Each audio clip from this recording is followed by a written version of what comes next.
Right. It's all yours, Dr. Chow. Hey, Good Jennifer. evening, good morning, good afternoon, depending on what part of the world you're joining us. Thank you so much for tuning in for our live stream Immersive Frontiers exploring the synergy of AI and VR. My name is Anthony Chow. I'm the director of the School of Information and founder of the LTI Lab. And I'm delighted to be joined by so many talented and passionate folks. And I'll hand it over to Alfredo. Alfredo?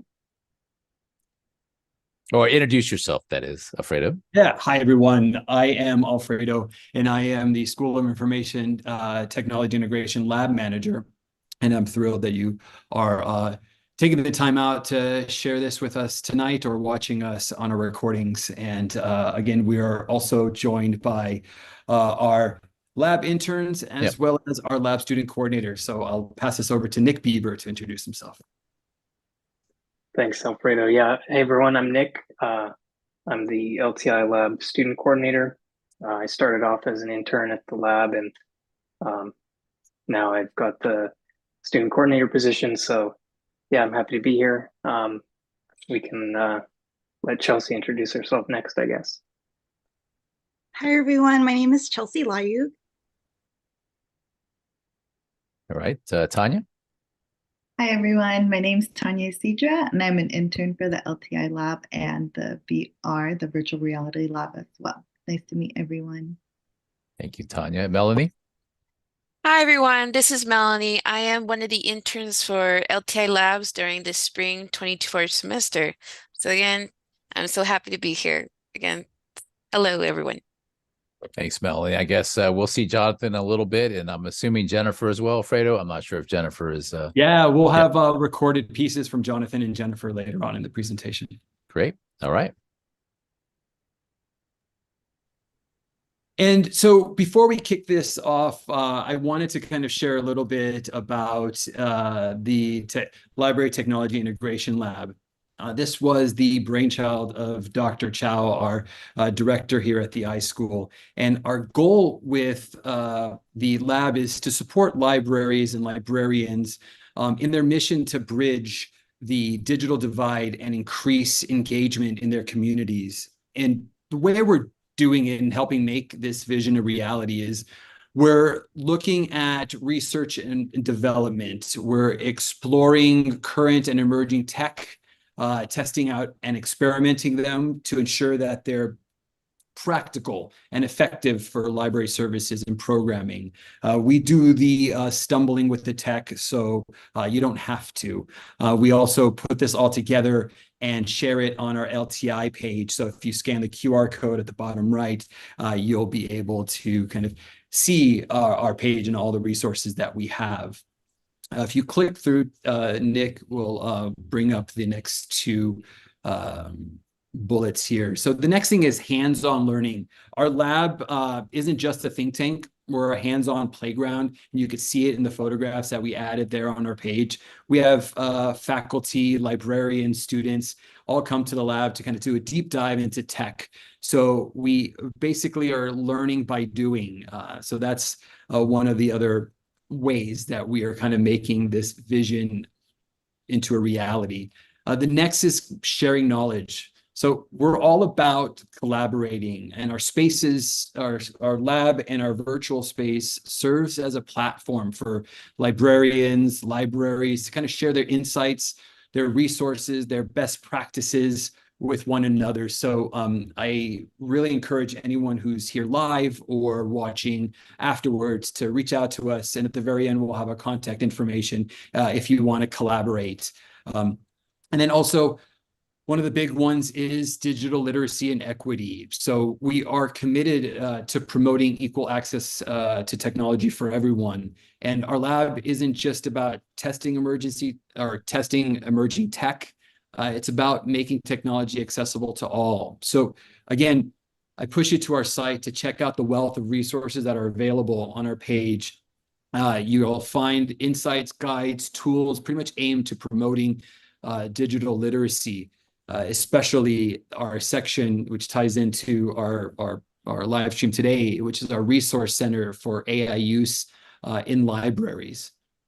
Now, we're all witnessing kind of the exciting things that are developing in technology. And our lab, at our lab, we're always eager to kind of explore these changes. And today, we'll be diving into the fascinating world of where AI merges and meets with VR. So throughout this stream, we'll explore the intersection of artificial intelligence and virtual reality by sharing insights on kind of everyday applications, AI apps.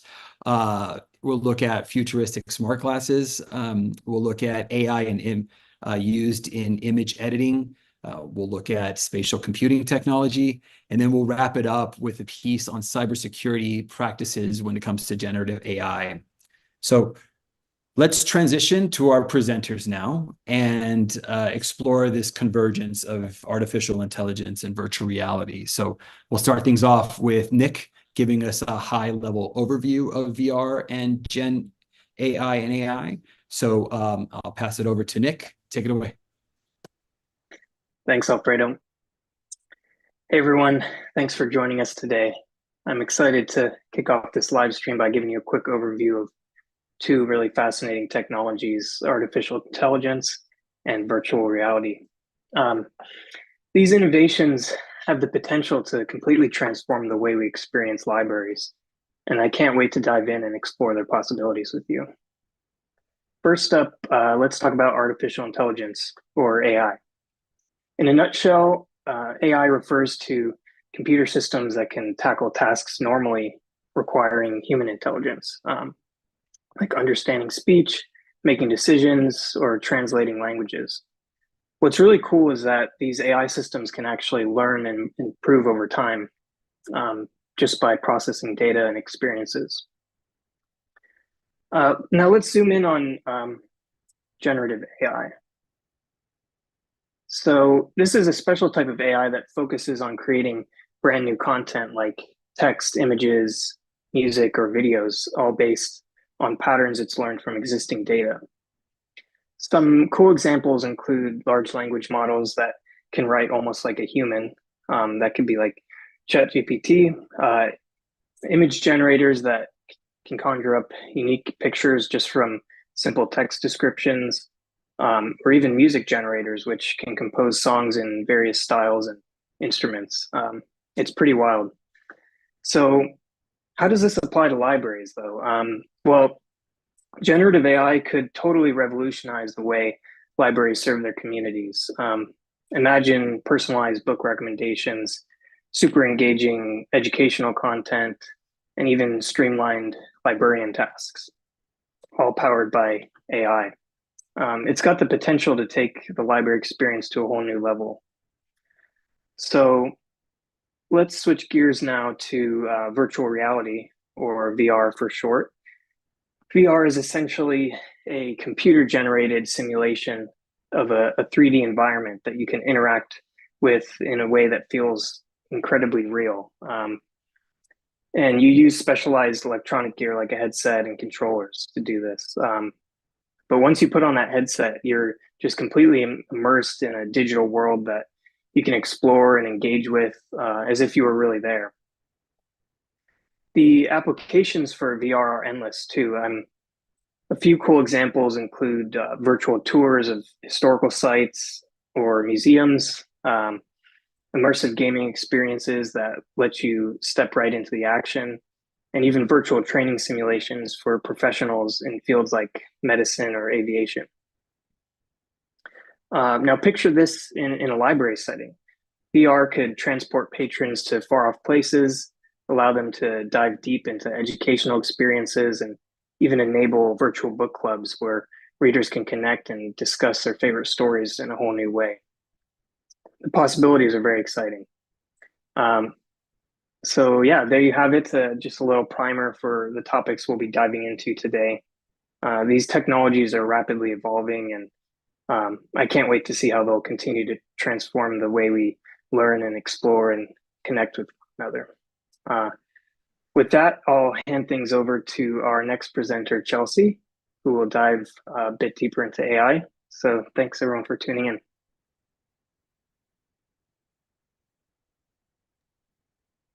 Hi, everyone. My name is Chelsea Lyug, and my segment is about AI you're using every day.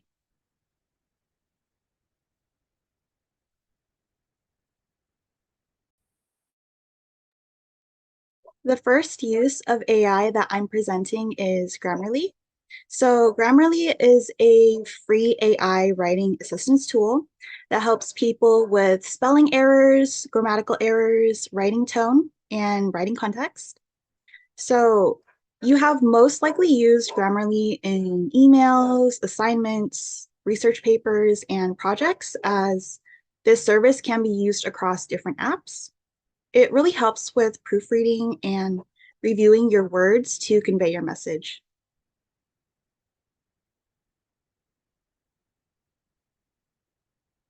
So Google has been using AI across its services, including Google Search, Gmail, and YouTube. And AI has extended its capabilities of Google Search by being able to search in new languages, as well as being able to search sounds and songs, as well as searching through your camera and camera roll. And for Gmail, not only are word suggestions and spell checks conducted through AI also filters spam emails. And according to Google, the spam filtering AI in Gmail blocks about 10 million spam emails per minute, which is a lot. And as for YouTube, YouTube utilizes AI to auto-generate captions for videos. And because YouTube is used all over the world, these auto-generated captions make videos on the platform more accessible to many people, especially to those who have auditory disabilities.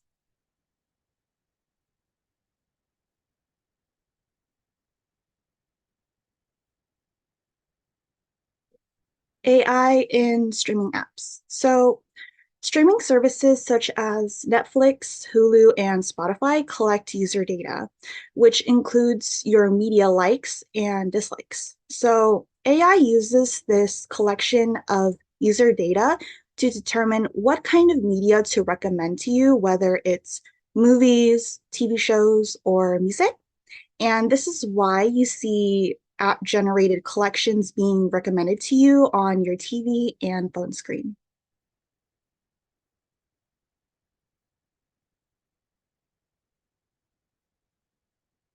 Not only that, AI is in our smartphones as well.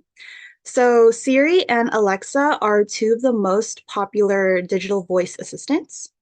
They have natural language generation and machine learning capabilities in order to answer our questions, as well as open apps like Maps and Spotify hands-free, all while continuously improving. And this is incredibly helpful when making calls or searching for directions while driving. In addition, AI also helps with photo taking. So in our smartphone cameras, AI is responsible for face detection and object recognition, as well as offering camera modes like portrait mode and night mode. All of these which improve the quality of our photos and videos. And my personal favorite is portrait mode because it makes me look taller. And as I mentioned before, AI also allows our smartphone cameras to have face detection, right? So Face ID uses AI to analyze facial features, which ensures secure access to smartphones and prevents unauthorized access. And recently, Face ID has added a feature that allows users to unlock their phones while wearing a mask. So all in all, in conclusion, AI is everywhere and everyone is using it.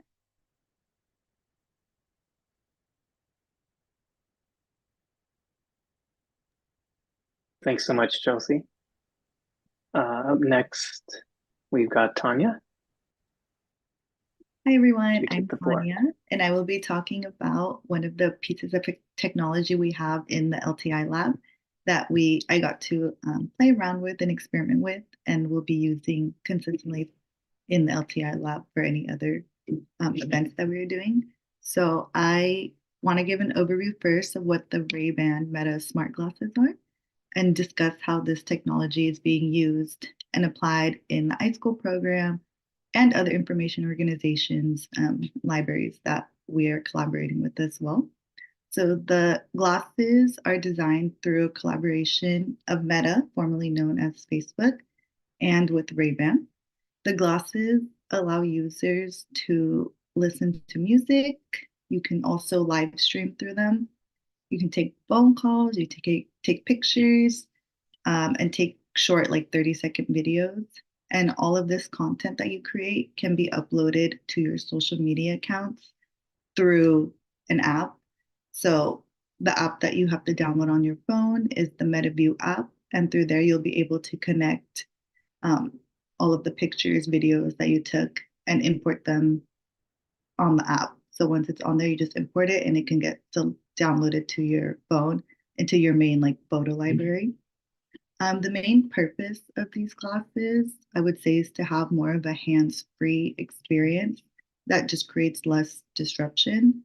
So when you have the glasses on, they can last for about 4 hours and they have a portable charging case. It's this one actually, that the regular like Ray-Ban case, they have it is charge portable and you can also give you an extra 4 hours of charging time. So as long as you make sure that case is charged, then you have almost about 8 hours of time you can use those classes. And like I mentioned, that they're paired with the app, so you can be able to download all your content. And I also wanted to add that the glasses do polarize in the sun. So they'll be, regular lens glasses indoors. And once you're outside, they'll have more of that darker sunglass look, kind of just like in the bottom right image. I also just found out that they are bringing out new styles of the Meta Smart glasses. So initially, they just have the ones in the picture, the dark, bulky black ones. But now the picture on the bottom left, they are creating a new style that is a little more, I would say, like aesthetically pleasing and I would say more options for people to pick a different style. But those do have to be pre-ordered, so they're not out yet. So if anyone is interested in getting those, you'll have to pre-order them ahead of time. And now I want to talk about the AI aspect of the Meta glasses. So the AI is done by Meta, and it allows users to ask Meta basic questions about any of their information seeking needs, all while being hands-free and receiving answers very quickly. I would say within seconds, like 3 to 5 seconds, you're receiving a response. There is a new feature that I just also discovered that you have, it's called Look and Ask with Meta AI, where once you've enrolled and allowed permission through the MetaView app for this feature, you'll be able to look at anything and Meta AI will take a photo of it and then give you information of the object that you are looking at. So the process is pretty easy. You just say, hey, Meta, look and tell me about this plant. I did my plant, so I just had it in my hand and I said, hey, Meta, look and tell me about this plant. And right away it told me facts about it. This is a succulent, this is the plant, a name it might be, watering facts about it. And it gave me a couple different things to work with. So I thought that was really interesting. And you can look at anything.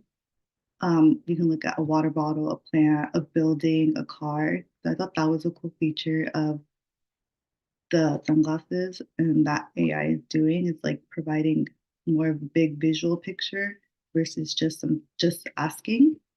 And with this feature too, you can also translate text and words. So right now they're only translating English, French, German, Italian, and Spanish. But that's still a lot of languages, I feel, as of now. So that's pretty interesting. I did it by writing down a word in Spanish on a notepad. I just put hola, which is hi in Spanish. And I said, hey, Meta, look at this text and translate it for me.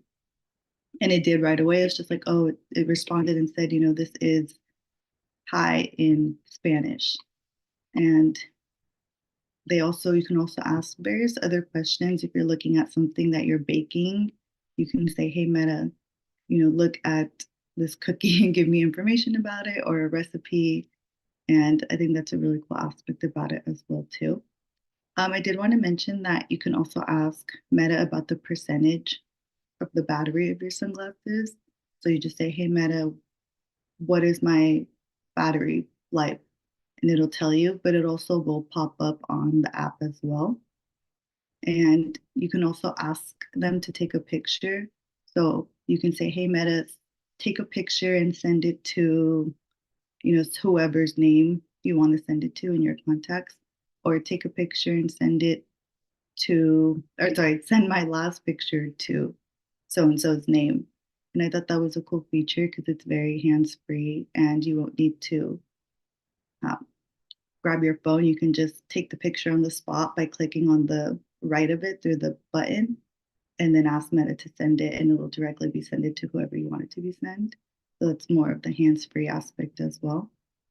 And the AI just allows you to have a very simple interaction with the technology. You don't have to use too many devices or too many apps. It's just the one app in the sunglasses or the glasses, which is great for anyone who is, multitasking or kind of just dealing with a lot of things at once that they want to find a quick answer or just get something done quickly. They can just say it out loud as well.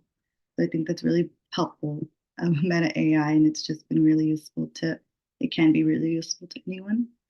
Now I'm going to talk about why Ray-Ban Meta smart glasses for iSchool. First, they allow for live streams, so just how we're doing now, that can also be done through the sunglasses or through the glasses, and that can be used for any event, whether it's for iSchool, for the library, or any event outside that is being put on through iSchool or the libraries. That can be live streamed through, on the spot versus having to meet up. It can just be done on the spot, which is nice. So then everyone can see what is happening. And another feature that would apply to using these smart glasses in iSchool is being able to connect through video call via WhatsApp and Messenger. So by having your glasses already connected with the MetaView app, and then having your account set up with WhatsApp and Facebook, you're able to wear them and share with your friends just what you're seeing in front of you already. So that one is a little more private. It's not considered a live stream, but it's just more by choice of who you want to share it with. But as of now, it is limited to just like the US and Canada. It's not really a worldwide thing as much, but I thought that was something really cool that can be shared with students who are, out of state or who also may be in Canada as well too. Overall, I think that these smart classes provide students and faculty the ability, to stay connected through virtual means, whether it's through the pictures, the videos, live streams, phone calls. It keeps everyone connected and just informed on what's going on. The LTI lab, has allowed us and given us opportunities to attend conferences where these glasses could also be worn and used to take quick content of what is going on. So you're just capturing images, even if it's not live streaming or taking videos, it kind of could help. I thought of it as like a helpful way for like reminders and tips and ideas for other people who are going to the next conference, like set a reminder or, hey, let me take a picture of this or a video of this. So the next time I can refer back to it and maybe send it to someone to help for when they're setting up their technology and using the technology at different conferences as well. And I think overall it is pretty manageable. And if you need help using the glasses, you can literally just ask Meta as well too. It will tell you directly how to link to the app or which buttons you need to press to maybe reset the glasses. And it just is pretty user friendly, I would say, especially for any librarians who are probably barely learning how to use these and feel overwhelmed. Having the AI aspect of it is nice because then you can just ask them and they'll give you the directions right away as well too. So I really think that they're user friendly as well too. And one of the biggest hopes we have too in the lab, as mentioned earlier, is that it's just accessible to everyone. These glasses are, expensive. They're not something that is cheap that everyone just gets to go and buy. And so having it accessible in the lab through iSchool, and into the library, and having that resource there can also allow for it to be promoted to other people who maybe don't have access to it or the means to buy it, or maybe they just don't know about it as well either. And hearing about it in the library will help promote the technology and, the use of it, and other departments and other clubs and events and projects that are going on can also be able to use it for their own purposes. And it's just creating that piece of accessibility for everyone on campus as well too. But that is all on my end, and thank you for everyone's time. Thank you so much, Tanya. I call dibs on wearing these at ALA next month, Dr. Chow. Of course. All right. Next up, we have Jonathan, he unfortunately wasn't able to make it here live with us today, but he recorded a piece. So we'll listen in for what Jonathan has to say.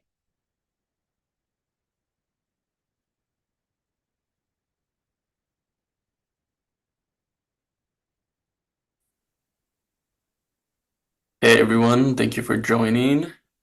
My name is Jonathan. I'm one of the interns in the course for 298, focusing on VR and all that fun stuff. And my presentation right now is going to be about the Vision Pro.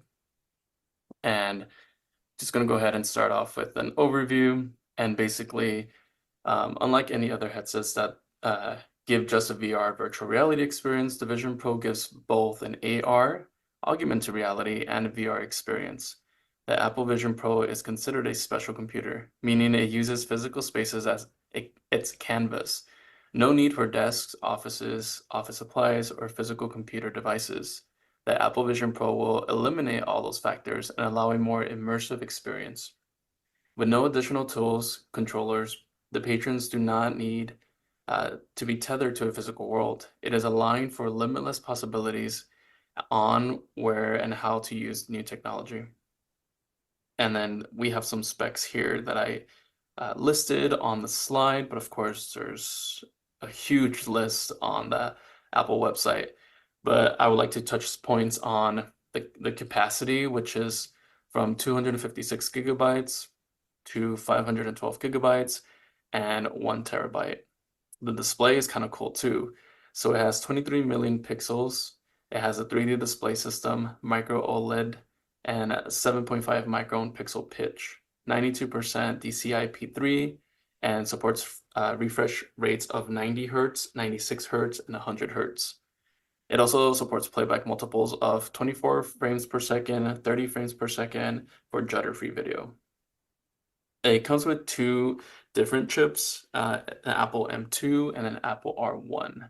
The R1 is a new one specifically made for this specific device.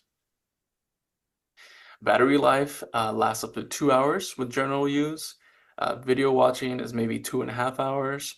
And then you can use the Apple Vision Pro while it's being charged in the battery. You necessarily put the battery on the back of your pocket or on a desktop, wherever you're using it. The input of using this device is hands, eyes, and voice, but you can also connect keyboards, trackpads, game controllers, etc. The device weight is 600 to 650 grams, and the battery that's attached to it that you can put in your pocket or into a desktop weighs roughly 353 grams. And then one of my questions that I have here on the slide is Apple redesigning the future of technology. Apple has not redesigned the future because the Meta Quest Pros have also broken through the mold of VR versus AR. but the Vision Pros have fine-tuned everything that these other devices have not. Most critics have stated that the Vision Pro's elements surpass any product out there and will only get better in time. We'll go on to the next slide.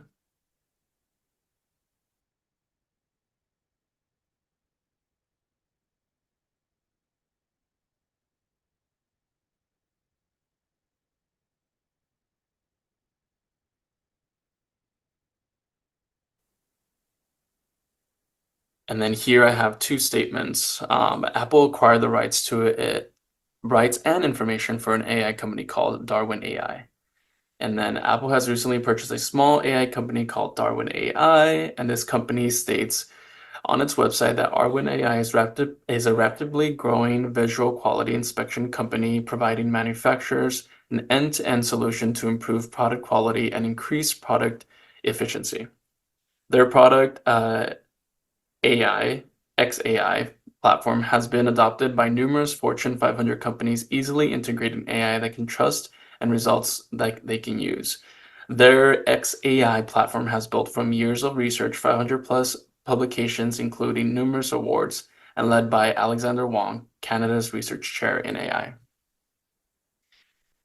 And then, which basically means that Apple acquired this company to improve inspections on manufacturing operations. But we are sure that with this new program into their business, it would open doors to multiple other AI features being implemented into the Apple products. And then the second statement that we have here, Apple is bridging the future of VR and AR. And I would just like to mention that, as mentioned earlier, we have seen the AR and VR in other devices, but Apple has opened new possibilities with seamless experience. Most will say that this is how AR and VR should interact. But of course, there's still so much more advancements to be made. Thank you so much for taking the time. Thank you, Jonathan. Yeah, just to add on to that a little bit, these VR headsets, in libraries could be used for interactive storytelling, for, children events, or for like teen events. You could do like a Beat Saber competition, things like that to sort of teach some digital literacy and how to use these emerging technologies while also having fun. So there's really a lot of potential there. And up next, we have Jennifer, who also wasn't able to be here live with us, but she also recorded a piece, and this is going to be on using Photoshop AI. Hi everyone, we're going to talk about Adobe Photoshop Generative AI. I'm Jennifer Emery, MLIS student, and I'm a previous intern with the LTI lab at SJSU. So let's get started. We're going to talk about content aware. So the first thing we're going to want to do is pull up the contextual text bar. Maybe you want to make an 8x10 print, and you can see if we crop 8x10 we'll be losing the edge of this guy right here. So one of the things you want to do is maybe add some background, but you still want to keep it in 8x10. So I've set the crop tool up for 8x10. I've expanded it, and I'm just going to type in expand background.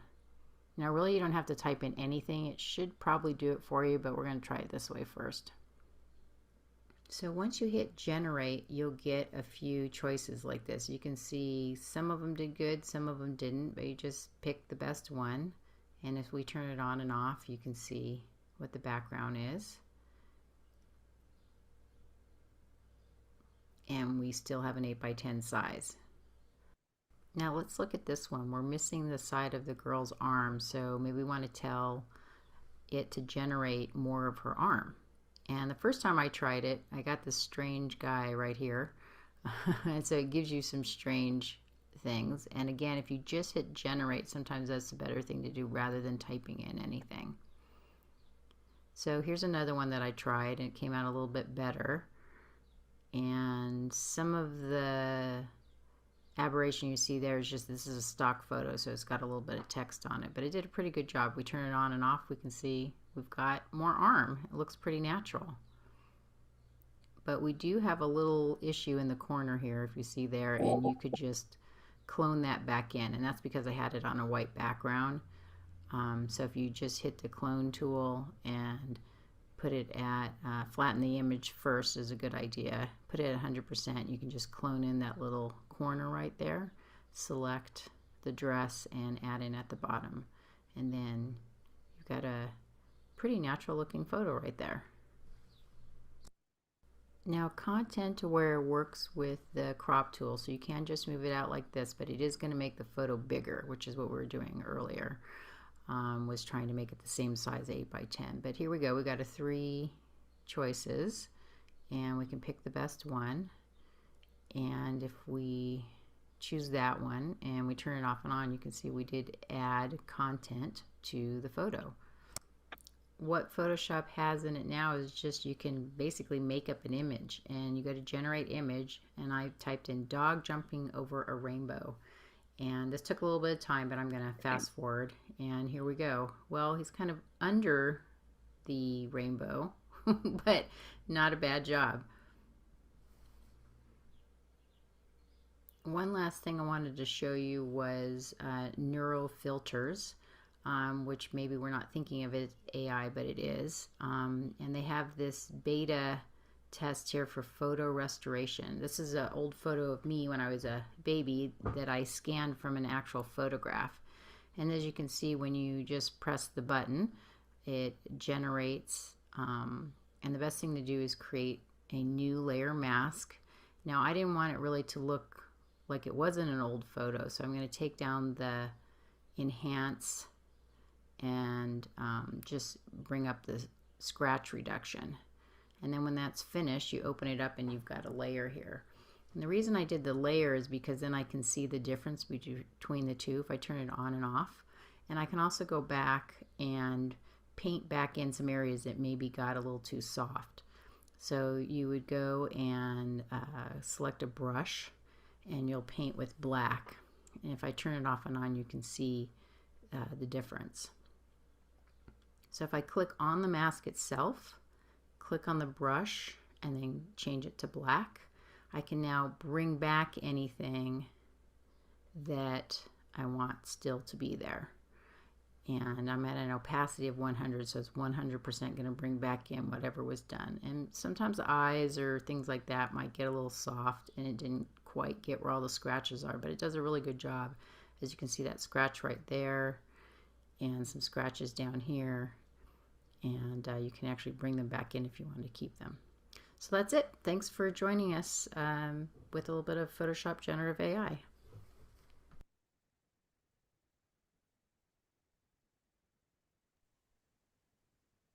Thank you, Jennifer. That was really cool to see. I haven't actually experienced the Photoshop AI features before. It just really shows how AI is seeping into everything these days.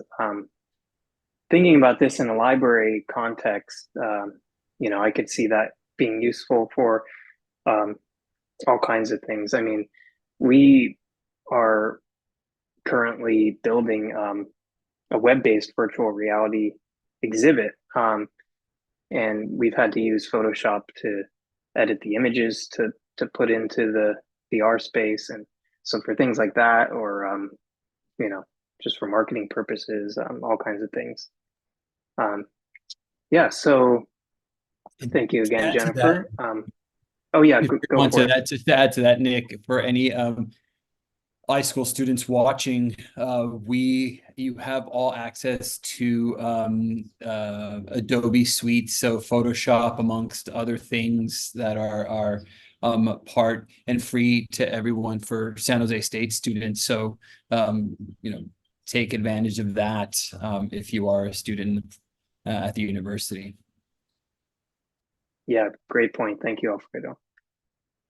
So up next, we have Melanie. Thank you who's so going much, to talk Nick. about cybersecurity with Gen AI. Thanks, Melanie. Sorry. Go No for it. worries. Well, hello everyone. As I said before, my name is Melanie Ballesteros, and I want to first thank Jesus Christ that we all get to be part of this presentation today. And I'm very sure you all enjoyed learning the wonders of AI and VR. So now we're going to see what we can do to keep the fun in AI safe by applying cybersecurity. So let's start. Nick, please. Okay, first, the main strategy is a very simple one to keep yourself safe when you use AI. It's your password. You didn't know that. That is so simple, you know? Anyways, nowadays with AI, you can find it in any form, as mentioned. And with by that, you need an account for your device or for the app itself with AI. So with an account, you need a password. So you see the connection? Okay. Now, so just to let you know, what you're going to learn right now can be applied to anything used today, not just AI. It's also applied to the Meta glasses and the Ray-Bans as well. Anything. You need an account, so you need a password. So what can you do to make a strong password? First, well, you can capitalize, you can add numbers, you can replace letters with numbers or vice versa, add special symbols, or my favorite, why not use a passphrase instead? It's considered to be stronger than a password. What is a passphrase? Well, I'll tell you. If you could see on the slide, the example says, well, password is force. To make a passphrase, you just add other words and you end up with the passphrase use the force. Slide, please, Nick.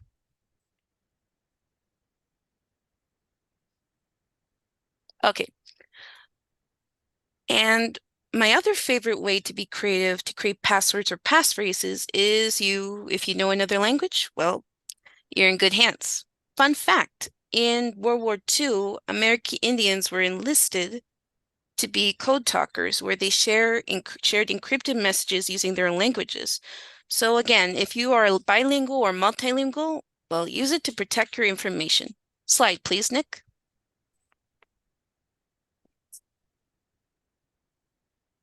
Now, here's the other part of passwords.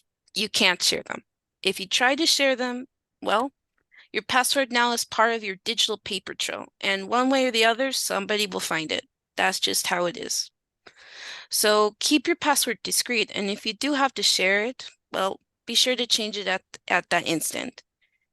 And also, if you do have multiple accounts, let me tell you, definitely do not use the same password. Slide, please, Nick.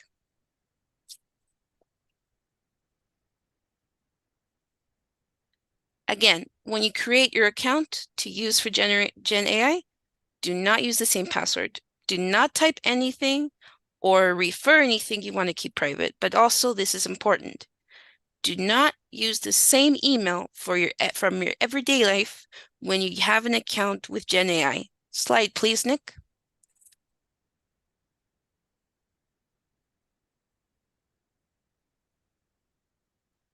So why is this important?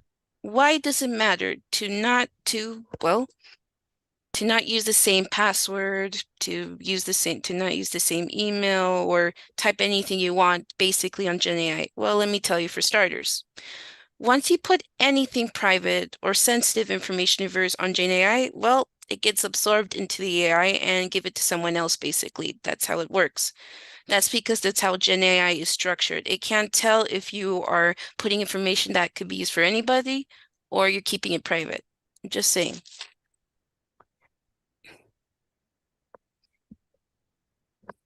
Oh, slide, please, Nick. It's also important to not repeat using the same passwords and emails to all your accounts. Like if you see on the slide, this is a very special podcast. It's called Darknet Diaries. It's where cybersecurity experts find out what occurring events or past events with criminal activity involving cybersecurity. And that includes hackers. And let me tell you, not all hackers are bad. But the ones that are considered bad hackers, well, that's under the threat actors. So just to keep everything much more clear. And side note about this video you're looking at, episode 112, the criminal activity starts there in Roblox. So and from what I know about what's going on with Roblox, if you have an account or your kid has an account, I recommend you get out of there. But again, just let me tell you, this is very important for you to hear why you need to keep your passwords and to be different and your account emails to be different as well. Because apparently, as of now, when there's data breaches, the threat actors just go in, which can be explained in this podcast, that they can put it all together. If there were data breaches from different companies, well, the threat actors can find them and piece it together to put basically your entire profile, including your passwords.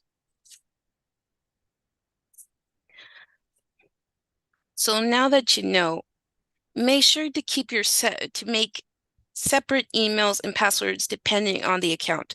If it's for school, keep a separate email and password. If it's for a bank, keep a separate email. If you have an organization, keep a separate email specifically and password for everybody. And definitely, because GenAI may need your financial information, you definitely need a separate email and account. And also be sure that you're ready to have another email or phone number acquired in case the new email needs a confirmation. But please check depending on what email account you're creating, be it Yahoo, Gmail, Microsoft. Just saying. So now that you keep these cybersecurity tips in mind, not only that you're being responsible with yourself, you're being responsible for everybody else, including the company you're having the account with. It's the saddest thing is that we have the fallacy that we think that we're being responsible just for ourselves. Well, the choices that you make in life also impact the people around you. So by having this cybersecurity information, you're not only being safe to your life, to yourself, to your well-being, you're also doing safe for everybody else. You're doing the right thing for all of us. Now let us end this part of the presentation with a little fun melody to help you remember what you learned today. Slide, please, Nick.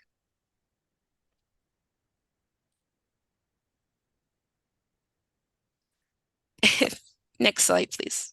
There once was a kid whose passwords laid across all sites. They were the same, a criminal, then found their fame by taking that data to go. Soon may a criminal come to steal your pictures and data and run.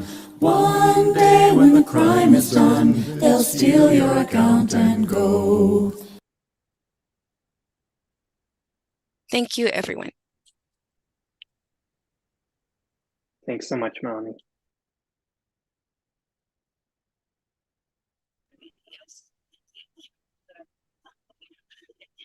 Thanks, Melanie.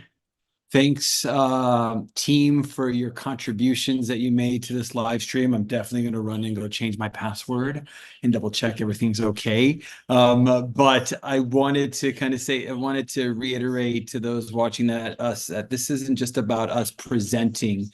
It's about fostering a conversation. So we invite you to stay connected with us and continue this conversation beyond today. You'll see on the page that we have QR codes. I went a little QR happy, but we have ones to our LTI page, which is a slew of resources. Our newly launched social media platforms like our Facebook page. So go take a look at that and stay updated on kind of our latest endeavors. Like our Living Pop-Up application that we worked with. Living Pop-Ups is one of our strategic partners that we are collaborating with. So again, feel free to reach out so we could all collaborate and push out this mission of ours. But this Living Pop-Ups is a testament of our commitment of experimenting with technology. So I encourage everyone to scan that QR code and give it a try. Looking at chat, and I don't see if there's any questions. So From me and the team, I want to thank you for sharing this evening with us. I want to pass it off to Dr. Chow to close things off. But again, thank you, and I hope you make it to our next live stream. Dr. Chow, I'll let you close this out for this evening.